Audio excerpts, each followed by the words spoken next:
যে যেই মতেরই থাকি না কেন, যে যেই দলের যে মতের যে চিন্তার পার্সোনাল যা থাকুক না কেন, আমরা সবকিছু পেছনে রেখে শিক্ষার্থীদের প্রতিনিধিত্ব করে শিক্ষার্থীদের ভয়েসগুলো রেজ করতে চাই। আজকে সবাই আমরা পারস্পরিক পরিচিত হয়েছি, যারা নির্বাচিত হয়েছে তারা, এবং আমরা আলোচনা করেছি, সিদ্ধান্ত নিয়েছি আজকে থেকে আমরা শিক্ষার্থীদের প্রতিনিধি হয়ে যে যেই মতেরই থাকি না কেন, যে যেই দলের যে মতের যে চিন্তার পার্সোনাল যা থাকুক না কেন, আমরা সবকিছু পেছনে রেখে শিক্ষার্থীদের প্রতিনিধিত্ব করে শিক্ষার্থীদের ভয়েসগুলো রেজ করতে চাই, শিক্ষার্থীদের জন্য কাজ করতে চাই, সবার প্রতিনিধি হয়ে সবাইকে ধারণ করে। সেই জায়গাটাতে আমরা একমত হয়েছি।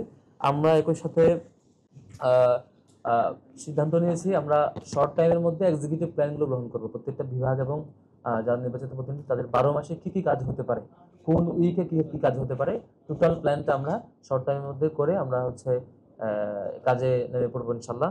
তারপরে নির্বাচিত প্রতিনিধিদের পক্ষ থেকে সিনেটে 5 জন সদস্য পাঠানোর ব্যাপারে আমরা আলাপ করেছি এবং আমাদের যে সিদ্ধান্ত হয়েছে সেটি গেজেট আকারে আপনারা পেয়ে যাবেন ইনশাল্লাহ।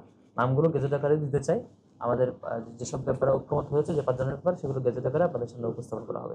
বিশ্ববিদ্যালয়ের যিনি ভিসি এবং ডাকসুর যিনি উপাচার্য, ডাকসুর যিনি সভাপতি, বিশ্ববিদ্যালয়ের ভিসি, তিনি আমাদেরকে ফুল দিয়ে ওয়েলকাম করেছেন এবং সবাইকে শুভেচ্ছা জানিয়েছেন। আমাদের পক্ষ থেকেও আমরা ওনাকে ফুল দিয়ে শুভেচ্ছা জানিয়েছি এবং ওয়েলকাম করেছি প্রোগ্রামের শুরুতে। গঠনতান্ত্রিক নিয়ম অনুযায়ী পারস্পরিক পরিচিতি সভা এবং হচ্ছে কার্যক্রম সূচনার যে জায়গা সেটি আমরা শুরু করেছি।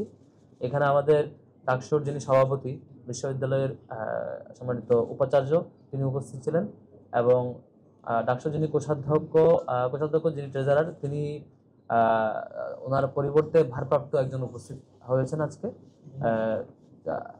আমাদের যেসব বিষয় নিয়ে আলোচনা হয়েছে আজকে সবাই আমরা পারস্পরিক পরিচিত হয়েছি, যারা নির্বাচিত হয়েছে তারা, এবং আমরা আলোচনা করেছি, সিদ্ধান্ত নিয়েছি আজকে থেকে আমরা শিক্ষার্থীদের প্রতিনিধি হয়ে যে যেই মতেরই থাকি না কেন, যে যেই দলের যে মতের যে চিন্তার পার্সোনাল যা থাকুক না কেন, আমরা সবকিছু পেছনে রেখে শিক্ষার্থীদের প্রতিনিধিত্ব করে শিক্ষার্থীদের ভয়েসগুলো রেজ করতে চাই।